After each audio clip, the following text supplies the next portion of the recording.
आगे में impact of industrial disputes.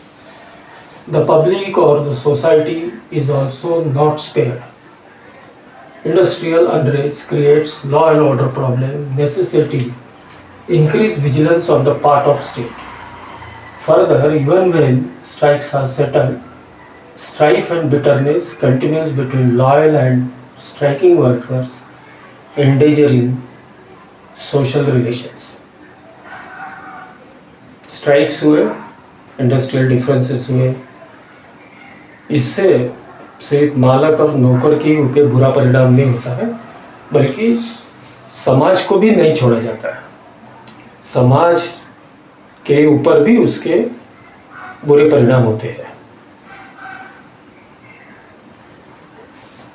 एक तो समाज में लॉ एंड ऑर्डर सिचुएशन तैयार होती है। सरकार को और अलर्ट रहना पड़ता है कि एक कंपनी का स्ट्राइक्स दूसरी कंपनी में नहीं फैले, या एक एरिया में जो स्ट्राइक हो रहा है उसका परिणाम दूसरे कामगारों के ऊपर नहीं हो। और इसके अलावा जब स्ट्राइक ख़त्म हो जाता है तो वो लोग जो मालिक को लॉयल थे, जिन्होंने स्ट्राइक के दौरान मालिक के लिए काम किया, वो और जो स्ट्राइक पे गए, जो स्ट्राइक के बाद जो भी एक्शंस हुई, नेगोशिएशंस हुए, कॉम्प्रोमाइज़ हुआ, ड्यूटी पे वापस आए, उनमें भी एक तनाव रहता है। एक तनाव चलते रहता है काफ़ी दिन तक, 5-6 महीने तक, साल भर तक चलते रहता है कि तुमने मालिक को सपोर्ट किया इसलिए हमारा स्ट्राइक फेल हुआ, या तुमने मालिक के साथ रहे इसलिए हमारा स्ट्राइक फेल हुआ, या तुम मालिक के साथ रहे इसलिए अल्दो स्ट्राइक सक्सेसफुल हुआ या स्ट्राइक फेल हुआ, नेगोशिएशन सक्सेसफुल हुए, पर हम और भारी मात्रा में अच्छी अमाउंट हमारे कामगारों के लिए दिला सकते थे, पर तुम्हारे जैसे लोगों के कारण हम नहीं दिला सके। तो एक तनाव, एक क्या बोलना चाहिए, खटास लॉयल और स्ट्राइकिंग वर्कर्स में काफ़ी साल चलती रहती है। इसके अलावा सरकार के ऊपर भी इसका बुरा परिणाम होता है।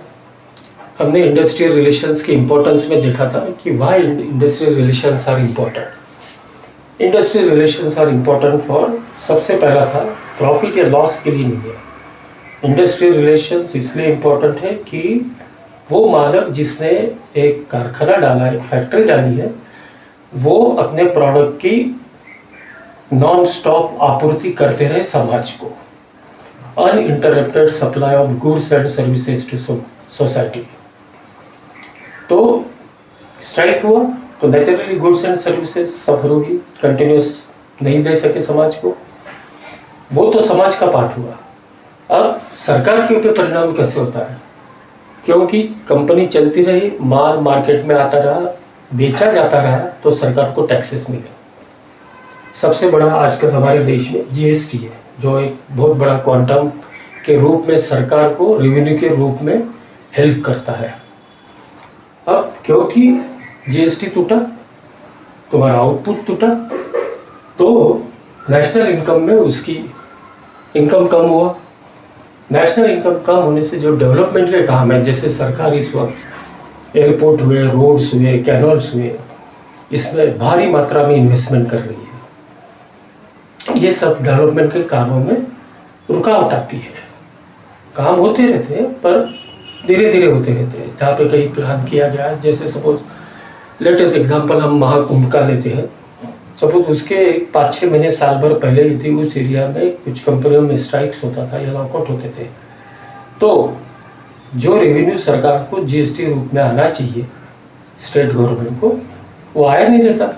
तो शायद इतने बड़े पैमाने के ऊपर कुंभ का आयोजन करना, उसमें स्टेट का भी सहभाग रहता, सेंट्रल का भी रहता, तो शायद इतने अच्छी तरीके से आज हमने देखा है कि मोदी जी के नेतृत्व में बहुत अच्छी तरीके से महाकुंभ आयोजित किया गया, सक्सेसफुल रहा, करोड़ों लोगों ने स्नान किया।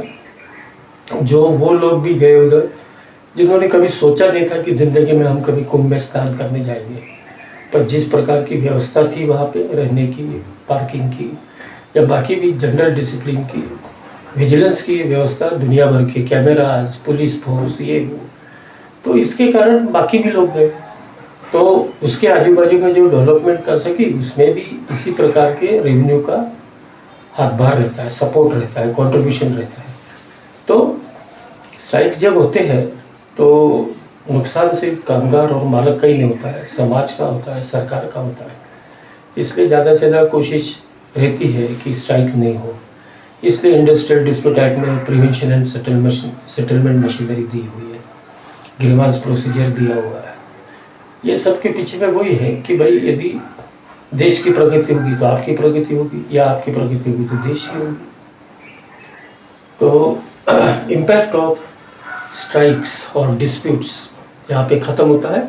नेक्स्ट लेक्चर में हम देखेंगे कॉजेस ऑफ इंडस्ट्रियल कॉन्फ्लिक्ट्स। धन्यवाद।